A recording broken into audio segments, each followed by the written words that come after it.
So, let's talk about gay dating in Miami Beach. This video is long overdue, and the reason is I've created other videos about gay life in Miami, but they're kind of outdated videos. So I'm doing a few new ones based on now being here about 4 years. I just hit my 4-year anniversary of living in Miami Beach a few weeks ago. You guys know I make a lot of gay travel videos if you're subscribed to my channel, gay travel in this country, this city. And I had made a few videos like that back in 2018 when I lived here briefly just for a summer. But now that I've been here for 4 years, since 2020, I feel like I can give a much more accurate depiction of what gay life is like here and what gay dating is like here and so on. So let me start by saying that Miami is definitely a gay city. Like San Francisco, New York City, Atlanta, right? These are cities that notoriously have, in the US, have large gay populations. Miami is no exception. Truthfully, the stereotype, the urban legend that people talk about here is that Miami used to be even gayer as a city, but there was a mass exodus, a mass migration from Miami and Miami Beach specifically up to Fort Lauderdale, which is like about half an hour north of here. It's another beach town, Fort Lauderdale. I've actually made a video about Fort Lauderdale if you want to check it out, but my point is, I am told by locals that Miami used to be a gayer city. And it still is for sure, just not the same extent. And you do feel that when it comes to the bars, for example. Apparently, in the 90s, in the early 2000s, there were a ton of gay bars around. Currently in Miami Beach, there's only a few gay bars. So that's a stark difference from what I've been told. Now, of course, you could say that social media in general has changed nightlife, maybe for straight people too. Presumably there's just less need now for these mega clubs and bars because people socialize on their devices, on their phones now, right? And I think COVID for sure had an impact permanently on nightlife and even just restaurants, right? There are some that just never recovered, and now those spaces are still in many cities empty. So I'm aware that there's multiple variables to this, but my point is that is where we are with Miami Beach now. And I'll actually make a separate video about those few gay bars, kind of profiling them for any of you who might want to visit Miami at some point and kind of get the details on those bars. But for now, let's just talk about gay dating in general. So despite all of that though, there is still a significant gay population in Miami, and I think it makes sense for a few different reasons. First off, Miami shares a similarity with Los Angeles in this way, in that the great weather and the outdoor lifestyle kind of thing compels people to be more into fitness, physique, looking a certain way, right? When you're in a place like that, where people care more about image, I think that tends to attract a gay population, because gay men, they say, I don't know how scientific this is, but they say that men are very visual creatures, right? The stereotype is always that gay men really take care of themselves. And Miami is a place where it's just easier to take care of your physical health because of the great weather all year round, because of the beach and so on. It is one of those places where there's a muscle beach on the beach. Actually, there's a few. And you see a ton of guys working out all the time. So it's this like multiplied effect of not only are some of those guys actually gay and they want to look a certain way as gay men, but it also attracts an audience of literally viewers. Like every day, if you go to this Muscle Beach in South Beach, you will see an audience of people like filming, like watching, like in amazement that this is a thing, that all these muscular guys working out on the beach. That draws a gay crowd, I guess. The other thing though, that of course has to be mentioned anytime we're talking about the local population in Miami, there is a huge Latin community here, right? And you feel it in the gay dating world, and you see it on the apps, that the Latin culture has a very strong impact here. And there's a lot of like old school machismo in Latin culture. By machismo, what I mean is like this macho, sort of what today Gen Z and millennials might call toxic masculinity. There's a lot of that down low culture, a lot of that like, you know, I'm married with kids to a woman, but on the side I want to play with guys. And that does have a presence here in Miami. I mean, I guess you could say that exists really everywhere, right?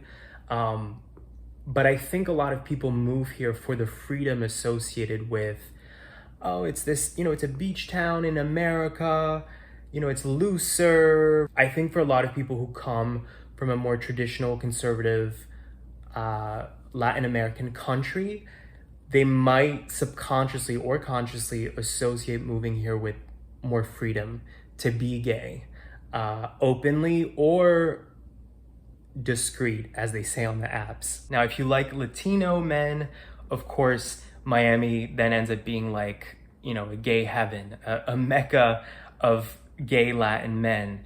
But that thing that I'm describing, that machismo thing, can be really tricky. I've learned to kind of avoid certain interactions on these apps, but when I first got here, I had a few situations with guys that made me feel terrible, like the aggressiveness, and that sort of like, yeah, okay, we're both guys, so I don't need to talk to you with any kind of like respect or courtship in mind. Like, this is purely, you know, it's business, which obviously it's not, but like this idea of this is a transactional sexual thing, because in my culture, meaning, you know, an old school Latin guy's culture, this is unacceptable. I don't know if I had shared this story on this channel, but when I first moved here, there was a guy who I kind of fooled around with a few times. His profile said he was single. In fact, he had told me he wanted to take me out to dinner at one point. And then months later, I saw him on the app again, and it said he was married to a woman and that he was down low. And when I kind of like confronted him about it, he basically cursed me out and was like, don't talk to me. I do what I do. Actually, I've had a few guys who were, I mean, he was aggressive, and I think he might have been like a cokehead or something, because he was strangely aggressive verbally, even just like texting. But there's been other guys since I got here who, as if it's not a big deal, married to women and with kids, and they have this like double life. So again, I don't want to, you know, say that's a Latin thing, because really that exists in literally every culture. But when I've experienced that here, it's always guys who come from a Latin culture. Oftentimes it's Cubans. There's a huge Cuban American community here, and they are notoriously old school, conservative, men need to act a certain way, and so on. Now, the other thing that makes gay dating tricky here is that it's such a transient city, right? People come to Miami. I guess the West Coast equivalent would be like Las Vegas, right? It's a place that people notoriously come to for vacation. So I would say most guys I interact with on apps are visiting. They're here for a weekend, a week. Sometimes they're here for a season. Winter here is peak season. So a lot of people are here in the winter. They kind of have like their winter house here because the weather is so great in the winter. And then they leave for the other seasons, or they leave for summer. So of course that makes dating tricky, because it's harder to track down locals. And I've even met guys who, and I'm getting to this point where I avoid tourists because it's just difficult to connect with somebody, and then it can't turn into anything because you don't know when they'll be back, you know, in Miami. And I've seen other guys on apps who are like locals only. But truth be told, again, I have a frame of context that's a little bit off, because I've always lived in transient cities. LA, New York City, these are also tourism-filled cities. So I would say this one's probably worse. Miami, I think it's more notoriously a vacation city than New York or LA, but it definitely makes things tricky. Now, here's the detail that changes everything though. I live on the beach here in Miami. Miami Beach has a slightly different culture. I'm not even gonna say slight. Miami Beach has a different culture than Miami the city. So most of my friends live in the city, the professionals here mostly live in the city. Because the city's more sort of yuppie oriented, cool restaurants, cool nightlife, nicer, newer buildings. It's just more modern, right? Versus being a beach bum. If you live in Miami Beach, you're either a beach bum, which I kind of am. Like, I live in a very small, intimate apartment.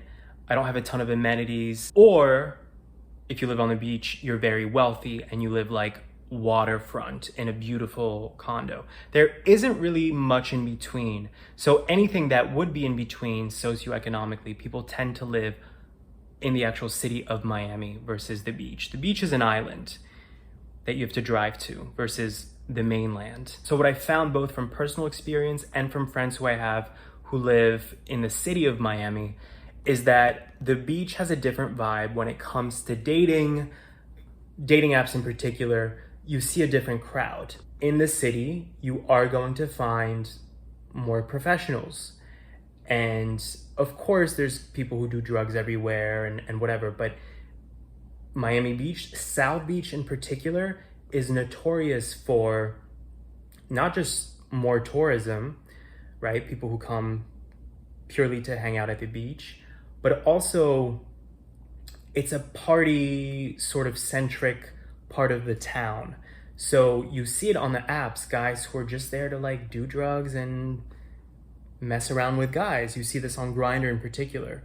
And I've had friends say, you should see how it is in the city. It's totally different. There's still a bit of that, but it's more mature, more guys who have their stuff together. So if it makes any sense to you, I guess what I'm trying to say is Miami Beach is exciting in that because there is so much tourism, you could meet all kinds of people, all kinds of guys, but it's also more precarious, if that makes sense, because it's so transient and because Miami Beach does attract more of a party sort of crowd. In terms of the gay bars, again, there's only a few here and they are on the beach. And I've talked about this before. I get annoyed when I go to the gay bars here in Miami because, again, it's a transient tourism visitor-oriented city. So the gay bars attract people who they just want to get wasted with their friends. It's not like a bar you might go to after work for a happy hour.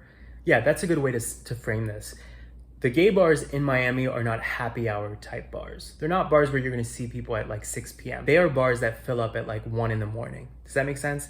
They're after party bars. Like after people are hanging out at other places, they end the night at the gay bars here. So again, as a result, that's why myself and my friends who are single, gay friends, tend to rely on the apps. I would say it is challenging dating here, but to be honest, I feel like dating is challenging anywhere.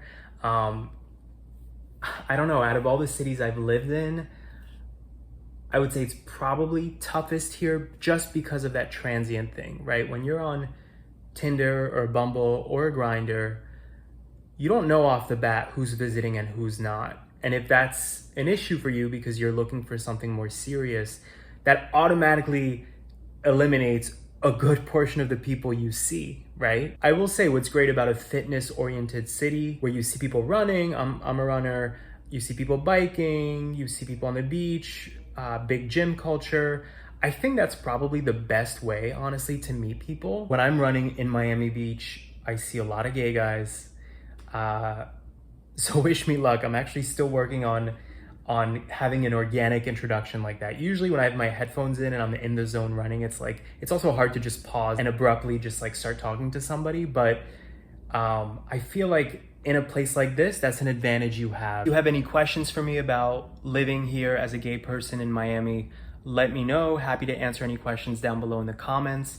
Also, if any of you have lived here or have visited, I'm curious what your experience was like. I've heard very mixed things about people visiting here. Typically, I hear the criticism that the guys here are very vapid and the apps are intense, very sex-oriented. But then I've heard other guys say that that's exactly why they loved it, that they felt like all these guys would reach out to them and it was like a fantasy thing. For me, it's easy come, easy go kind of thing. Like, yes, maybe in Miami you can find something transactional more easily, but when it comes to like more substantive connections, I think it's not that easy here, especially when sexual connections are so much more accessible, right? What's that saying, like, why pay for the cow? Why pay for the milk if you have the cow? Or what's that saying? Like, people aren't going to overly invest if they can get the cheap thing easily. But that's the whole thing. Some of us don't want the cheap thing, right? We want something more substantive. So let me know in the comments your thoughts, and thanks for watching if you made it this far.